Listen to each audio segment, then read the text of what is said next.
Hello everyone, welcome to the class. मैं महेश कुमार साहू। आज ये हमारा इलेक्ट्रोस्टैटिक का 5th लेक्चर है। आज के क्लास में हम लोग देखेंगे electric field due to uniformly charge disc और कुछ इंपॉर्टेंट क्वेश्चंस।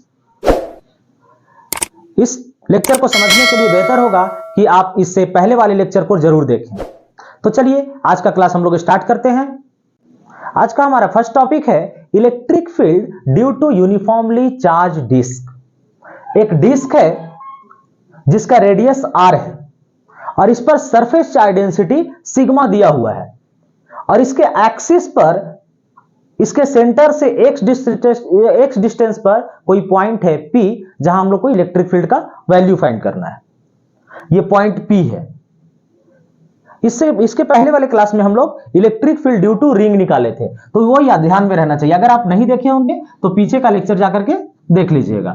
अगर ये कोई रिंग है और इसका रेडियस r है और इसके ऊपर टोटल चार्ज जो है वो q है और यहां डिस्टेंस x है, तो ऐसा निकाले थे P पॉइंट से यहां से मिलाए थे और हम लोग इलेक्ट्रिक फील्ड का जो वैल्यू निकाले थे E equals to electric field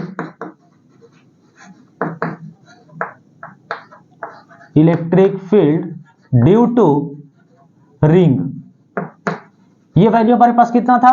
ये था E equals to K Q into X divided by R square plus X square और इसका पावर 3/2। और ये डिस्टेंस हमारे पास था root under R square plus X square. Radius का स्क्वायर प्लस डिस्टेंस का square, centre to point P। ये हमारे पास वैल्यू दिया हुआ था, इसी को यूज करेंगे। तो अब इसमें एक छोटा सा एलिमेंट्री एरिया कंसीडर करेंगे। तो इस डिस्क के अंदर में एक छोटा सा रिंग कंसीडर करते हैं हम लोग। ऐसा एक छोटा सा रिंग बनाते हैं इसके अंदर और इस रिंग का जो रेडियस है, एक छोटा सा रिंग बनाए।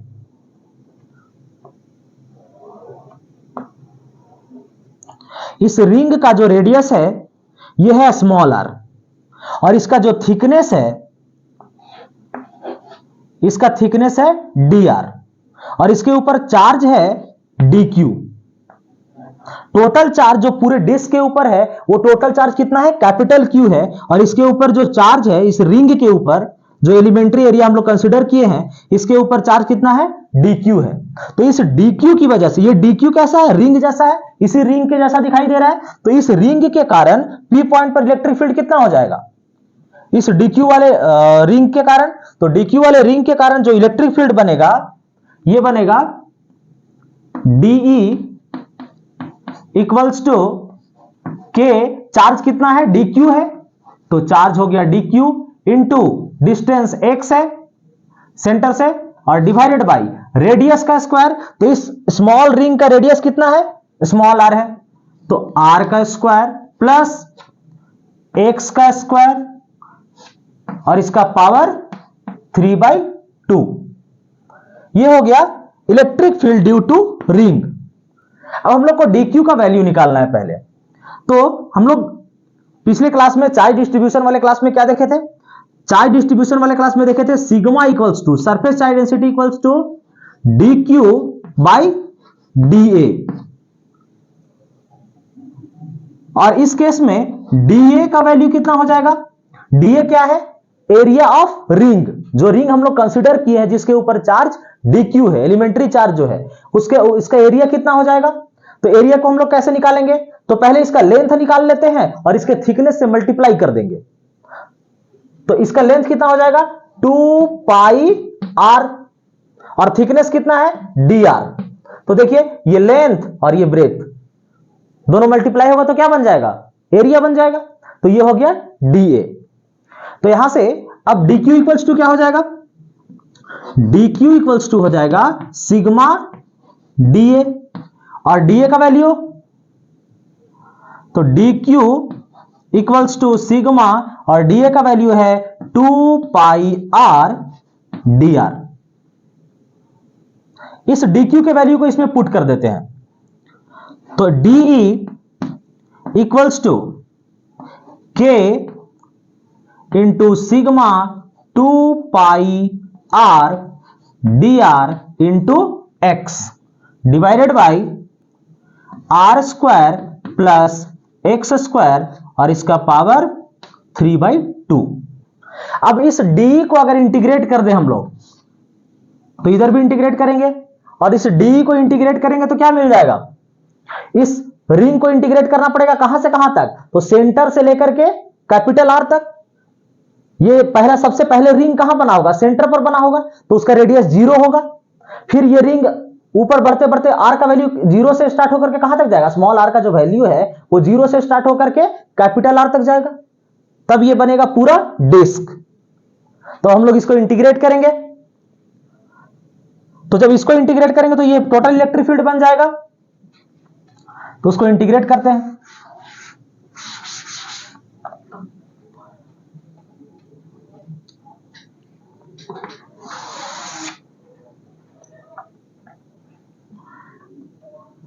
तो E इक्वल्स टू जो कांस्टेंट है उनको बाहर निकाल लेते हैं, तो K सिग्मा 2 पाई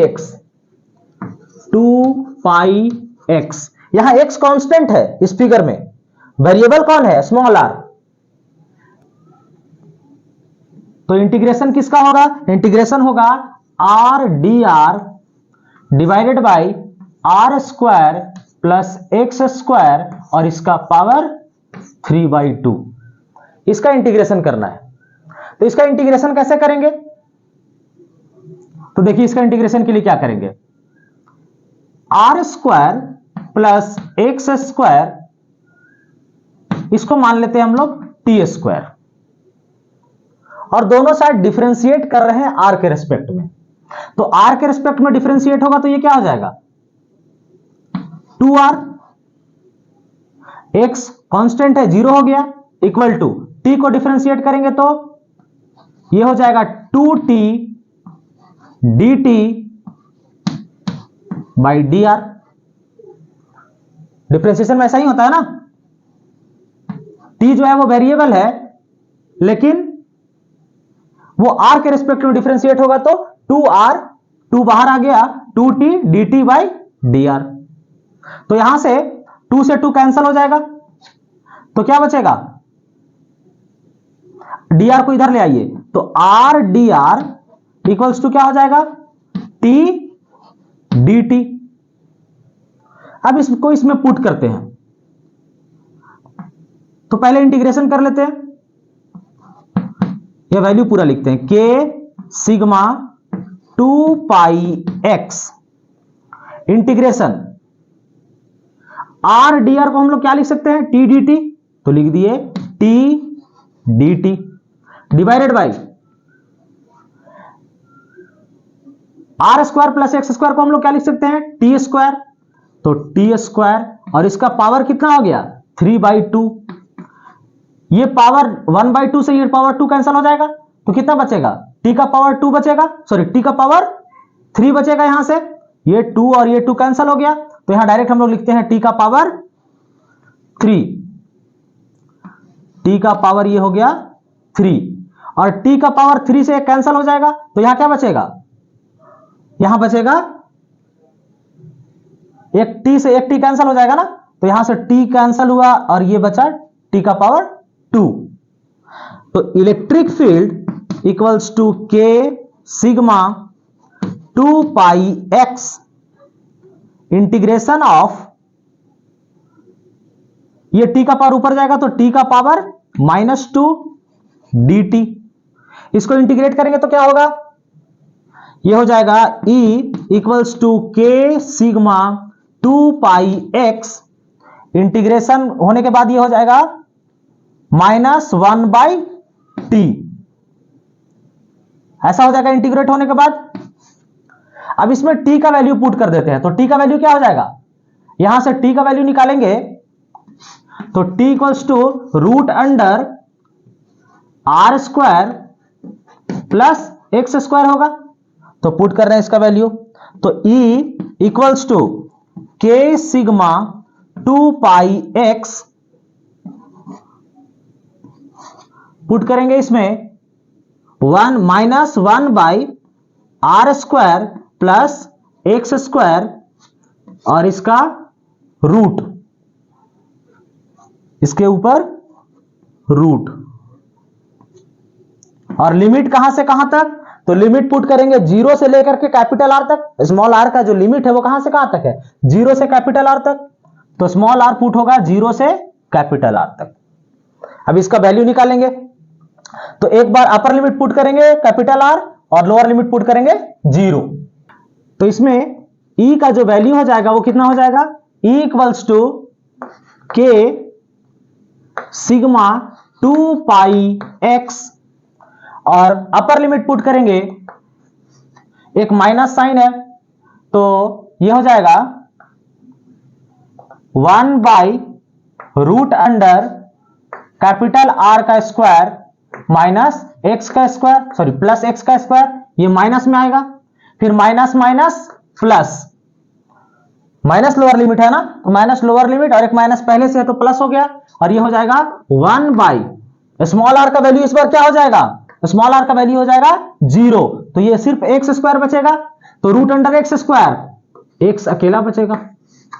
तो यहां से इलेक्ट्रिक फील्ड का वैल्यू क्या आ जाएगा, ये आ जाएगा, के का वैल्यू पुट कर देते हैं हम लोग, तो के का वैल्यू क्या होता है 1 बाई 4 पाई एप्सिलॉन नॉट, तो sigma 2 pi x divided by 4 pi epsilon not, और साथ में ये प्लस में ही माइनस में इसको पहले लिख लेते हैं, तो 1 by X minus 1 by root under R square plus X square, कुछ कैंसिल हो रहा है, पाई से पाई कैंसिल, 2 से 2 2 जा 4, तो यहां से electric field equals to sigma by 2 epsilon naught, X को अंदर ले जा रहे हैं तो ये एक्स बाई एक्स क्या हो जाएगा 1 minus X divided by root under R square plus X square, ये हो गया electric field due to uniformly charged disc.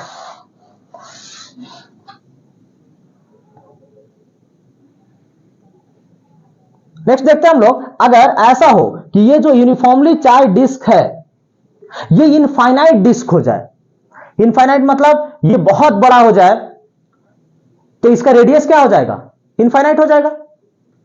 तो जब रेडियस इनफाइनाइट हो जाएगा तो यहां आर का वैल्यू क्या हो जाएगा, कैपिटल आर का वैल्यू इनफाइनाइट हो जाएगा, और इनफाइनाइट हो जाएगा तो समथिंग बाय इनफाइनाइट 0 हो जाएगा।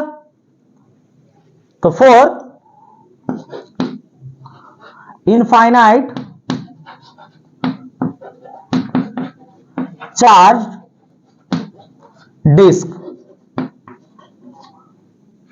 अगर इनफाइनाइट हो जाएगा तो ये वैल्यू पूरा टर्म ये क्या हो जाएगा 0, तो इलेक्ट्रिक फील्ड का वैल्यू क्या आ जाएगा सिग्मा बाई 2 एप्सिलॉन नॉट, ये हो जाएगा कब, जब जो डिस्क है वो क्या हो गया इनफाइनाइट चार्ज बॉडी बन गया, मतलब बहुत बड़ा डिस्क हो गया। इसमें देखिए डिस्टेंस नहीं है, direct sigma by 2 epsilon not, यहां 100 2x फर्क नहीं पड़ता है, इसको हम लोग गॉस लॉ से भी निकालेंगे आगे नेक्स्ट क्लास में। नेक्स्ट हमारे पास एक क्वेश्चन है, a long wire with a uniform charge density lambda is bent as shown in figure, figure दिया हुआ है, determine the electric field at point O, यहां इसका पॉइंट O है और ये पॉइंट O है, एक वायर है जिसको इस तरह से बेंट किया गया है, जब इसको बेंड कर दिया गया है तो इस O पॉइंट पर इलेक्ट्रिक फील्ड निकालना है, इसको इस तरह से U शेप में बेंड किया गया है, और इधर ये इनफाइनाइट है, इधर ये इनफाइनाइट है, ये इनफाइनाइट है और ये भी इनफाइनाइट है। तो हम लोग पिछले क्लास में क्या क्या देखे हैं, इस तरह से है, अगर कोई सेमी इनफाइनाइट वायर है और इसके एक एंड पर, इस एंड पर इलेक्ट्रिक फील्ड निकालना है तो इसका दो कंपोनेंट बनता है, एक ये कंपोनेंट और दूसरा ये कंपोनेंट। अगर इसको हम लोग ई परपेंडिकुलर बोल रहे थे, ई परपेंडिकुलर है, इसका वैल्यू कितना था के लैम्डा बाई, यहां से यहां तक का अगर डिस्टेंस आर है तो ये के लैम्डा बाई आर हो जाएगा, और ई पैरेलल का भी वैल्यू उतना ही आ रहा था के लैम्डा बाई आर। और अगर कोई क्वार्टर रिंग था इस तरह से,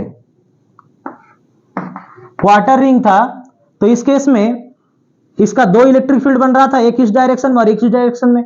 इधर जो बन रहा था ये कितना था, के लैम्डा बाई आर, अगर इसका रेडियस आर है तो, और ये भी बन रहा था के लैम्डा बाई आर। अगर सेमी डिस्क था तो सेमी डिस्क के लिए कंडीशन क्या था, इसके सेंटर पर, अगर ये रेडियस आर है इसका, तो इसके सेंटर पर इलेक्ट्रिक फील्ड कितना बन रहा था, किस डायरेक्शन में, इस डायरेक्शन में, कितना, 2k लैम्डा बाई आर। ये सब हम लोग पहले क्लास में कर चुके हैं। तो देखिए ये जो फिगर हम लोग को दिखाई दे रहा है, इसको 3 सेगमेंट में बांटते हैं। एक सेगमेंट ये है, दूसरा यहां से। तो देखिए ये फिगर कैसा दिखाई दे रहा है, ये बिल्कुल इसके जैसा दिखाई दे रहा है, सेमी इनफाइनाइट वायर, ये भी वैसा ही है। और ये कैसा दिखाई दे रहा है, क्वार्टर रिंग के जैसा दिखाई दे रहा है। तो फर्स्ट के लिए क्या हो जाएगा, ये इसके जैसा हो जाएगा। तो अगर ये x डायरेक्शन, इस डायरेक्शन को हम लोग x ले लेते हैं और ऊपर को y, तो देखिए इसका एक कंपोनेंट x में होगा k लैम्डा बाई आर, और दूसरा कंपोनेंट किधर होगा, फर्स्ट सेगमेंट के लिए ये हमारे पास सेगमेंट 1 है, ये 2 है और ये 3 है। तो फर्स्ट के लिए क्या हो जाएगा, एक इलेक्ट्रिक फील्ड इस डायरेक्शन में और दूसरा नीचे की तरफ।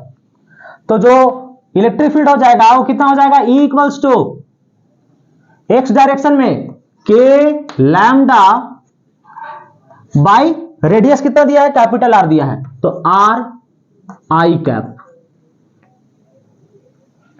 और जे में डाउनवर्ड में है यानी माइनस में हो जाएगा, तो minus k lambda by r j cap.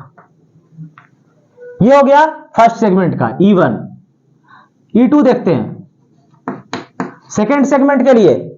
तो सेकेंड सेगमेंट के लिए क्या हो जाएगा, ये थर्ड क्वाड्रेंट में है, तो थर्ड क्वाड्रेंट में है, ऐसा है। तो इसका इलेक्ट्रिक फील्ड एक एक्स डायरेक्शन में और दूसरा वाई डायरेक्शन में, मैग्नीट्यूड वही रहेगा। तो कितना हो जाएगा, k lambda by r i cap plus k lambda by r j cap. Next E3 third segment के लिए। थर्ड सेगमेंट में फिगर इस तरह का है, इधर इनफाइनाइट है, तो इसके इस पॉइंट पर r डिस्टेंस पर क्या हो जाएगा, तो एक इसके परपेंडिकुलर इधर होगा और दूसरा इसके पैरेलल इस डायरेक्शन में होगा। तो ये कौन सा डायरेक्शन, y का, और ये माइनस x का।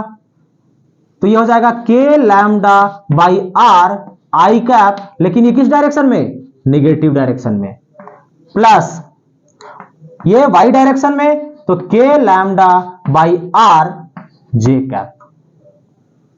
यहां के का वैल्यू क्या है, 1/4 पाई एप्सिलॉन नॉट। अब तीनों को ऐड करेंगे, टोटल E कितना हो जाएगा, तो E equals to E1 plus E2 plus E3।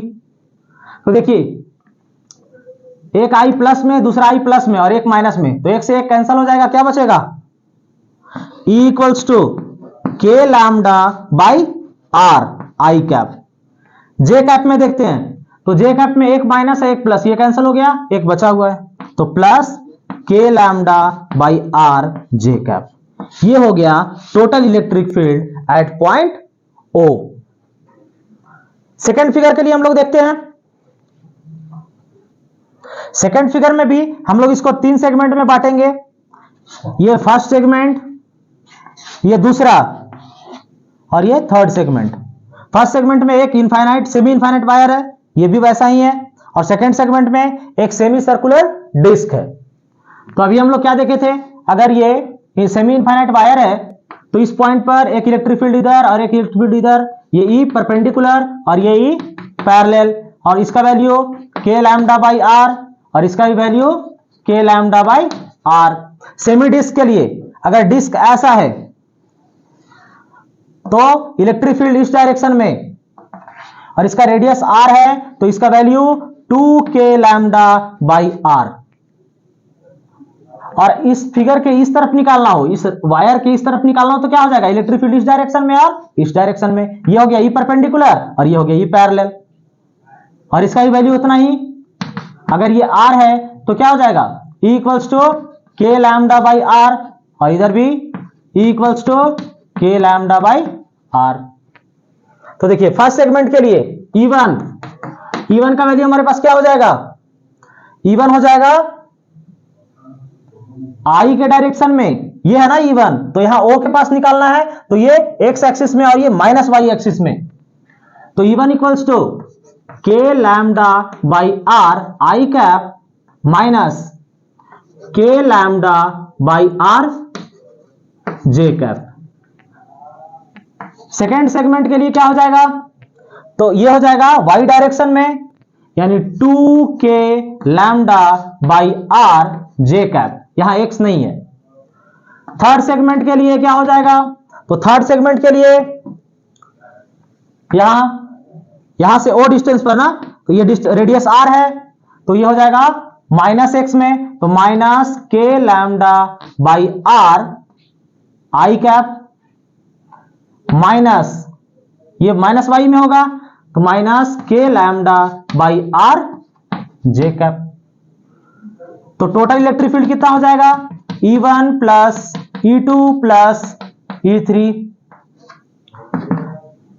और तीनों को ऐड कर देंगे तो क्या हो जाएगा, ये देखिए I में है तो एक प्लस और एक माइनस में, तो I में क्या हो गया 0 आई कैप। जे कैप में देखते हैं तो ये माइनस में है, ये माइनस में है, तो ये क्या हो जाएगा माइनस 2k लैम्डा, और यहां क्या है 2k लैम्डा, 0 हो जाएगा तो प्लस 0 जे कैप, यानी टोटल इलेक्ट्रिक फील्ड कितना हो गया 0।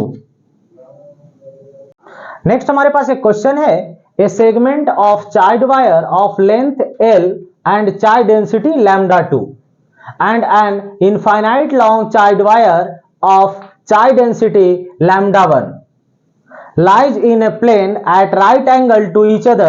The separation between the wires is r0. Determine the force of interaction between the wires. दो वायर है, एक का लेंथ L है और डेंसिटी λ2 है। नेक्स्ट वायर है जो इनफाइनाइट लॉन्ग वायर है और उसका चार्ज डेंसिटी λ1 दिया हुआ है, और ये दोनों एक ही प्लेन में हैं और दोनों राइट एंगल बना रहे हैं एक दूसरे के साथ, और दोनों के बीच का जो सेपरेशन है वो कितना दिया हुआ है r0 दिया हुआ है।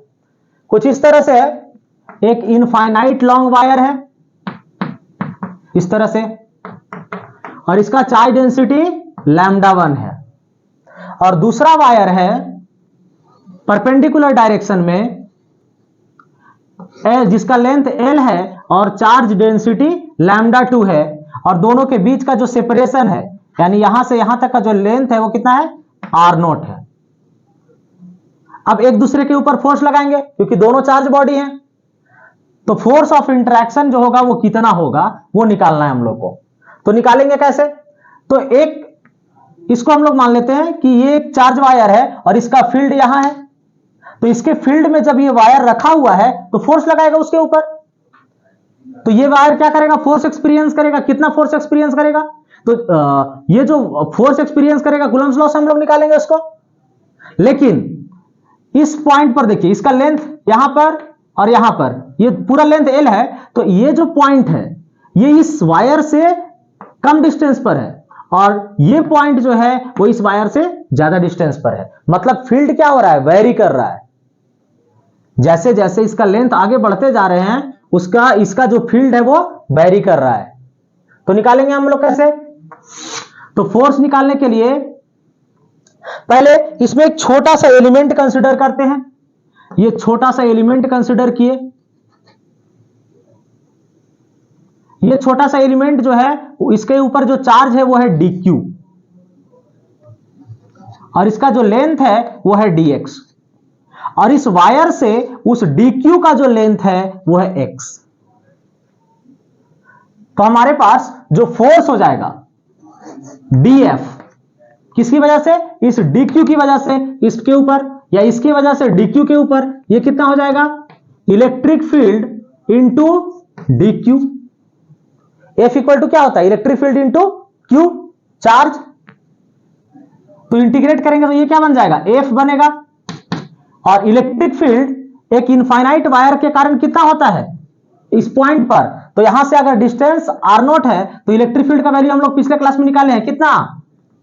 ये होता है 2k लैम्डा, और ये लैम्डा इसका कितना है? Lambda 1 divided by distance r0 into, ये तो इलेक्ट्रिक फील्ड हो गया, और ये हो गया dq। अब dq का वैल्यू कैसे निकालेंगे? तो dq equals to lambda 2 into distance, तो डिस्टेंस कितना है? dx। अच्छा, इस dq से इस लाइन चार्ज का डेंसिटी, सॉरी डिस्टेंस कितना है? x है, तो यहां r0 ना होकर के क्या हो जाएगा? x हो जाएगा। ये क्या हो जाएगा? x। डिस्टेंस चाहिए ना dq से, तो dq से डिस्टेंस कितना था? x था। तो F इक्वल्स टू dq का वैल्यू पुट कर देते हैं, तो 2k लैम्डा 1 dq का value lambda 2 dx divided by x। जो कांस्टेंट है बाहर हो जाएगा, इसको इंटीग्रेट करना है तो कांस्टेंट टर्म बाहर हो जाएगा। तो 2k लैम्डा 1 लैम्डा 2 बाहर, integration of dx by x। Limit कहां से कहां तक? तो x का जो वैल्यू है वो यहां से स्टार्ट होकर के यहां तक चलेगा, और यहां पर x का वैल्यू क्या है? r0, यानी इनिशियल लिमिट r0 और फाइनल लिमिट, ये लेंथ l है तो r0 plus l, r0 plus l upper limit हो गया। तो f इक्वल्स टू क्या हो जाएगा? 2k lambda 1 lambda 2 1 by x का integration log x base e, इसका बेस e। अब लिमिट कहां से कहां तक? तो r0 से r0 प्लस l तक। तो f equals to 2k lambda 1 lambda 2 upper limit log r0 plus l minus log r0, log a minus b log a by b। तो फोर्स का वैल्यू क्या हो जाएगा?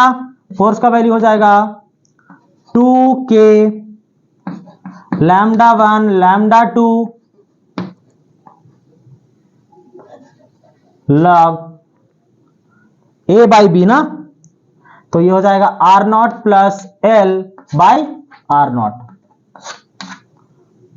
k का वैल्यू चाहे तो पुट कर दें, तो f इक्वल्स टू k का वैल्यू क्या हो जाएगा? 1 by 4 pi epsilon not 2 lambda 1 lambda 2 by 4 pi epsilon not, यहां log r0 बाई r0 1, तो 1 प्लस l बाई r0। तो यहां से क्या हो जाएगा वैल्यू? ये 2 से 4 कैंसल, तो फोर्स का हमारे पास वैल्यू क्या आ गया? फोर्स का वैल्यू आ गया F equals to lambda 1 lambda 2 lambda 1 lambda 2 log 1 plus l by r0 और divided by 2 pi epsilon naught. ये हो गया फोर्स ऑफ इंटरैक्शन।